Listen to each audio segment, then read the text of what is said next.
Okay, so hello guys! Hello mga katipid tips! So ito na yung part 2 ng ating burger patties.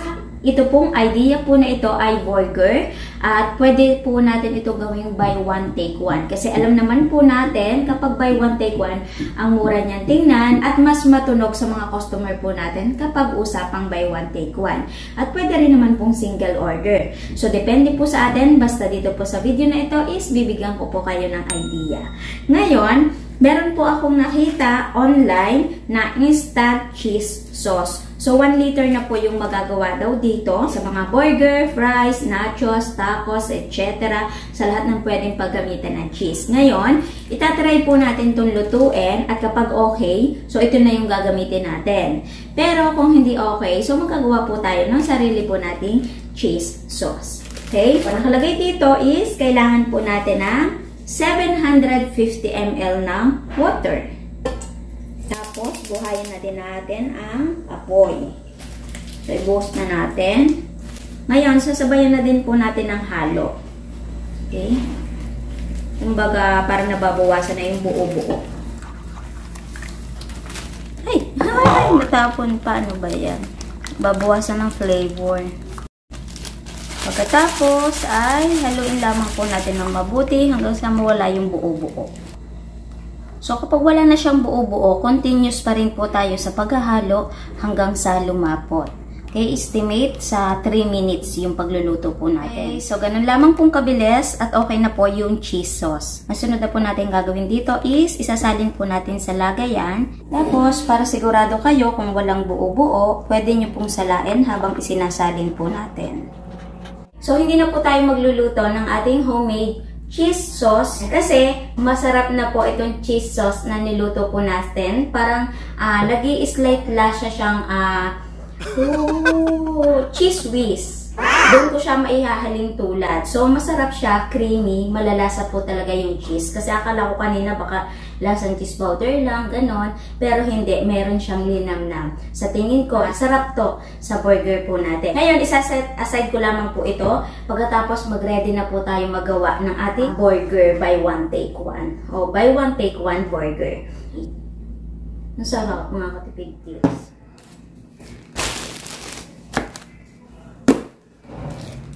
So, ready na po tayo magluto, mag-assemble ng burger po natin. Dito po sa ating homemade patties, mas malaki pa rin yung advantage natin kapag sinabi po nating homemade patties yung ginagamit po natin. Kumpara sa mga binibili, sa mga frozen food, base po yun sa experience. Pero, depende naman po yun. Okay? So, ngayon, painitin na po natin yung kawali po natin gagamitin. Yan, di ba sinil natin to? Ang hirap niyan tanggalin, no? Ang tibay ng plastic seal.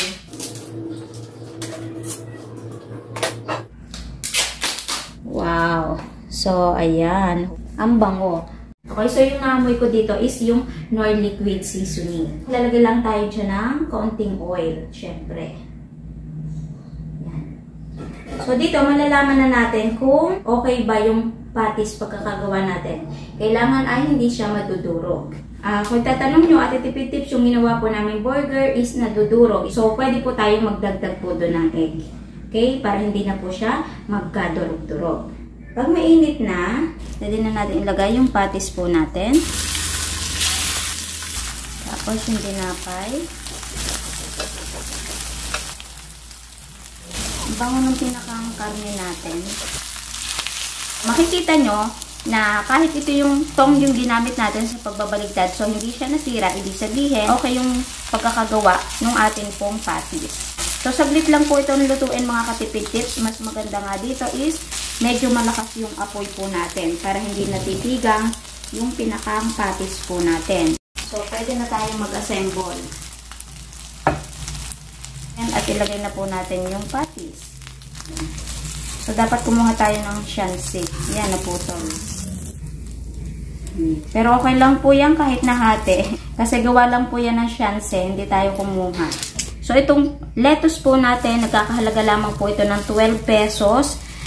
Siyempre, sa palengke po kayo bibili para mas mura. Tapos ito, isang pipino lamang po yan. Nasa diskarte naman natin ang paggagayat yan para mas madami po yung kalabasan. So, kung mura yung kamatis, pwede rin po natin maglagyan. Pero sa ngayon, ang mahal po talaga ng kamatis. Tapos, itong cheese sauce natin, pwede po nating isalin sa mga squeeze bottle. Hindi ko na lamang po siya na isalin. So, kung pangmasa, yung gagamitin po nating plastic. So, pwede tayong gumamit ng ganito. So, ito na yung ating burger na nauna. Ang laki-laki niya na lalong tingnan. Diba? Kitang-kita. Ngayon, pwede pa natin itong i-level up. Ganon din siya, pero magdadagdag tayo ng pineapple. Ang size po nito ay 432 grams. Ito yung bilog. 8 pieces na po yung laman po nito. Ayan. Then, so, yung burger natin, pwede natin tawaging Hawaiian burger dahil sa pinya. Okay? So, luto na po ulit tayo. So, naalala ko tuloy na nagtitinda kami dati ng burger. Ito din po yung lutoan na yun na ginagamit ko. Kaya sobrang tagal na po nito. Dito, kahit sunod-sunod yung nabili, basta gamay na gamay muna kung paano siya gawin, i-assemble, sisiw na lamang po kahit sunod-sunod pa yung nabili.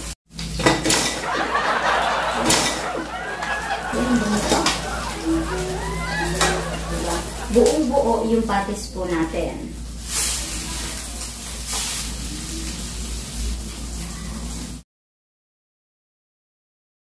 Ang ating lettuce. So, mas maganda yung lettuce natin. Medyo ipalalabis natin sa gilid para pag itinaklob yung tinapay natin, meron siyang design. Yung ating pineapple. O, diba? Ang ganda. So, kung ayaw natin sa plastic, pwede rin naman natin ilagay sa ganito. Beautiful. Diba? Yan. Ito yung ating Hawaiian burger. Pwedeng buy one, take one. Pwedeng single order. Ito naman yung ating classic burger. Masyadong napalabas yung ating lettuce. Siyempre, pagkatapos ng luto, titikman na po natin. Kasi sa burger, mas masarap kapag mainit, kapag bagong luto.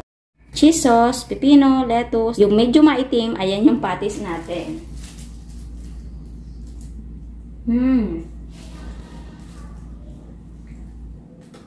Ang sarap. Pag homemade talaga yung gawa natin, talaga malalasan natin yung karne. Iba talaga lasa kapag homemade. So, ganito ang style niya kapag nakabalot na. Pwedeng parchment paper din yung gamitin po natin. Basta i-costing lamang po natin yung pinakang packaging. So, diba?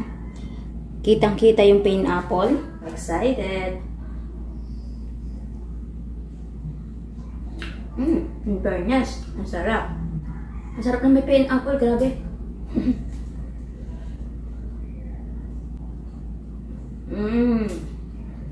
Tingnan nyo yung ating patis, kitang-kita. Sa personal, kita na may pagka-juicy talaga siya. Tapos yung lettuce natin, yung pineapple natin, yung cheese sauce natin, yung pipino, tinapay, kitang-kita. Ang ganda niyan tingnan. Tapos sa lasa, talagang solid to mga katipid tips. Ang sarap ng burger po natin. Pinakang tinapay po natin, yung pinakang tips po dito. Halimbawa, kung hindi naubos yung tinapay po natin, pwede po nating i-keep sa chiller lamang po. Hindi po sa freezer ha. Tapos yung cheese sauce po natin, bumagay dito sa burger po natin kasi masarap siya talaga. Parang maihalin tulad ko siya sa cheese whiz. Hindi man ganun kalasa ng cheese whiz, pero doon na siya papunta. Magagawin pa, pwedeng magamit po natin ito. Pero kung gusto nyo po ng homemade cheese sauce, ayan, pwede po kayong mag-request, mag-comment lang kayo dyan. Gagawan po natin ng bukod na video. Tapos yung pinakampatis natin, masarap siya mga katipid tips. Kahit hindi purong beef yung ginamit po natin. Kita nyo naman po yun. Kung napanood nyo na andun po sa pinakang part 1 kung paano po gawin yung patis po natin. Okay? So, wala akong masabi dito sa burger po natin. Recommended ko po ito. Magandang gawing business. At halimbawa kung mahihilig tayo sa burger, yung tayo na mismo yung gagawa. So, sana nakadagdag po ako sa inyo ng idea yung pwede po nating gawin. Ang sarap nito mga katipid tips, lalong sumarap nung nilagyan po natin ng pinya. Mabas lalo yung lasa ng cheese sauce natin nung nagko-combine yung pineapple at saka yung cheese sauce natin. Ngayon, bigyan ko naman po kayo ng idea sa costing po natin dito kung magkano. So, bigay ko lamang po ito sa kanila kasi sayang naman kung mawawala yung init. So, mainit pa siya. Masarap siyang kainin lalo. Okay? Okay, so mabilis ang costing lamang po ito. So kung napanood nyo na po doon sa pinakang part 1 po natin, yung paggagawa ng patis. So yung pinakang costing po natin dyan, bawat isang piraso ng patis, nagkakahalaga po siya ng 10.33. Sa tinapay po natin, bawat isang piraso po ay 4.50. Bali ito pong isang balot is 27 pesos. So, dito po sa cheese sauce po natin, yung talagang nagpapasarap din naman po sa ating burger. Itong cheese sauce po natin, nagkakahalaga po siya ng 140 pesos. Mag-plus na din po tayo ng shipping fee kasi hindi naman po natin masasabi na laging free shipping fee po tayo. So, dito po sa lugar namin, 38 pesos. Mag-plus na din po tayo ng itinupik po natin, tapos saglit na pagluluto. Yung gas, sabihin na lamang po natin na 5 pesos kasi saglit na saglit lamang naman pong gawin. Kaya ang total ay 183 pesos. Ngayon, yung magagawa po dito ay 1 litro.